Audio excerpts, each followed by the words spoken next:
လူဆိုတာတဦးနဲ့တူမတူလူတိုင်းမှာတော့ပြင်းထန်ခြင်းမှထမ်းမယ်နော်ကုသိုလ်ကံလုံးဝမရှိတဲ့ပုဂ္ဂိုလ်တွေကြတော့အကုသိုလ်ကနည်းနည်းလေးလည်းအကျိုးပေးတယ်ကုသိုလ်ကံတွေတခြားကုသိုလ်ကံတွေရှိပြီးကောင်းတာတွေလုပ်ပြီးမကောင်းတာတစ်ခါတစ်ခါဖြစ်တဲ့ပုဂ္ဂိုလ်မျိုးကြတော့ကောင်းတာတွေကအကာအကွယ်ပေးသွားတယ်မြတ်စွာဘုရားကနားလည်အောင်ဥပမာတစ်ခုနဲ့ဟောထားတာရှိတယ်လောနကပန်လာတုတ်လို့ခေါ်တယ်အင်္ဂုတ္တရနေကမှာစားခဲနဲ့ဥပမာပေးတာဇီးသီးလုံးလောက်စားခဲလေးကိုဖန်ခွက်ထဲကရေထဲထည့်လိုက်မယ်ဆိုရင်စောင့်မဖြစ်လောက်အောင်ငံသွားနိုင်တဲ့သို့တော့မြစ်ထဲချောင်းထဲမှာအဲ့ဒီစားခဲကိုထည့်လိုက်လို့ရှိရင်ဘာရတာမှမပေါ်ဆိုလိုတာကကုသိုလ်ကံအမတန်နည်းပြီးတော့အကုသိုလ်တွေများနေတဲ့ပုဂ္ဂိုလ်ဟာနည်းနည်းလေးလို့လည်းခံရမယ်လို့ဒီလိုပြောတာနော်ဒါကအခြေအနေကြောင့်ဟုတ်တယ်လေလောကမှာ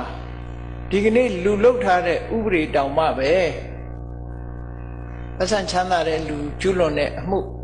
ဆင်းရဲသားကျူးလွန်တဲ့လူအမှုချင်းတူတယ်အဆန်ချမ်းသာတဲ့လူကြတော့ပေါ့ငွေပေးနိုင်တာဟုတ်ဒါသဘာဝပဲလေအဲ့ဒါဆိုလို့ရှိရင်မတရားဘူးလို့တော့မပြောနဲ့သူက condition တွေကောင်းတယ်လေအဆန်ပေးနိုင်တာက condition ကောင်းတယ်လို့ပြောတယ်တော့မဟုတ်သူကအာကိုလောက်တဲ့လူတွေနဲ့သိတယ်အာကိုလောက်တဲ့လူတွေရဲ့အကူအညီကိုရတယ်ဟောအပြစ်ဒဏ်ကလွတ်တယ်ကံကြမ္မာမှာလည်းပဲအဲ့ဒီတိုင်းပဲကံကြမ္မာကြတော့အာကိုလောက်တဲ့လူဆိုတာပြောတာတော့ဆိုကုသိုလ်ကောင်းမှုတွေရှိတယ်ပတ်စံရှိတာလို့ကုသိုလ်ကောင်းမှုတွေရှိတယ်တခြားကုသိုလ်တွေလုပ်တယ်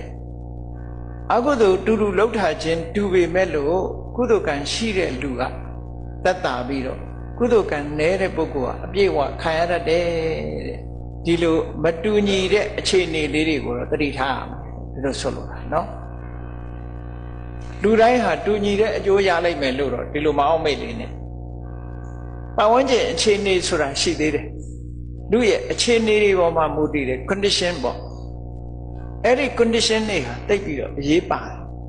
ဒါကိုပဲဥပနိဒေယပစ္စယောလို့ပြောတာသစ္စိလေးစိုက်တာတောင်မှကြည့်လေမြေဩဇာကောင်းတဲ့နေရာစိုက်တာနဲ့ကြက်တီးကုန်းစိုက်တာဒီနှစ်ခုကွာလားမကွာလားကွာတယ်လေမြေဩဇာကောင်းတဲ့နေရာစိုက်ရင်အပင်ကြီးထွားမှုပါတယ်အမှန်တမ်းကြီးမားတယ်ကြက်တီးကုန်းသွားစိုက်လို့ရှိရင်လှီလေးဖြစ်မှာပေါ့ဘာကြောင့်လို့ဆိုမျိုးစေ့ချင်းထူတောင်မှပဲအထောက်အကူချင်းကွာခြားသွားတယ်မိုးကောင်းရေရှားအရာစိုက်တာနဲ့မိုးကောင်းတဲ့အရာစိုက်တာမတူရဘူးအခြေအနေချင်းမတူတာဆိုလို့ကံကြမ္မာမှာလဲဓာတွေကိုထည့်သွင်းစဉ်းစားရတယ်လောနကပန္နာတုတ်ကိုကြည့်အဲ့ဒီတုတ်ကိုနားလေသဘောပေါက်မယ်ဆိုလို့ရှိရင်ကံကြမ္မာဆိုတာလုံမိလို့စိုးရိမ်စရာမရှိပါဘူးစိုးရိမ်စရာမရှိဘူးဆိုရင်လှုပ်တာလှုပ်လို့ပြောတာမဟုတ်ဘူးနော်လှုပ်တော့မလှုပ်နဲ့သို့တော့လုံမိထားတဲ့လူတွေအတွက်မလုပ်အောင်ကောင်းတာတွေလုပ်မကောင်းတာတွေကိုဖယ်ဖို့အရေးကြီးမြတ်စွာဘုရားကိုယ်တိုင်ကလည်းဒီတိုင်းဟောထားတာရှိမြတ်စွာဘုရားကိုယ်တိုင်ကဟောဖို့ဟောနေရမတူမဟာဝီရဆိုတဲ့မြတ်စွာဘုရားနဲ့တခိတ္ထဲပွင့်တဲ့ချိန်ဖရာကတော့ဘလို့ဟောတော့ဆိုယောကောစီပါဏမတိပါတေတိတဘောသောနိရိယံဥပပစ္စတိမာနတိပါဒလှုပ်တဲ့လူမှန်သမျှငရဲကြတယ်လို့ဒီလိုဟောတာသူကတိကျကြီးဟောတာမြတ်စွာဘုရားကြတော့အဲ့လိုမဟုတ်ဘူးပါဏတိပါတောနိရိယတံဝတ္တနိကောပါဏတိပါဒဆိုတဲ့အကုသိုလ်အမှုသည်ငရဲ၌ဖြစ်စေနိုင်သည်ဒီစကားတစ်ခုကအမှန်တမ်းကွာခြားတယ်နော်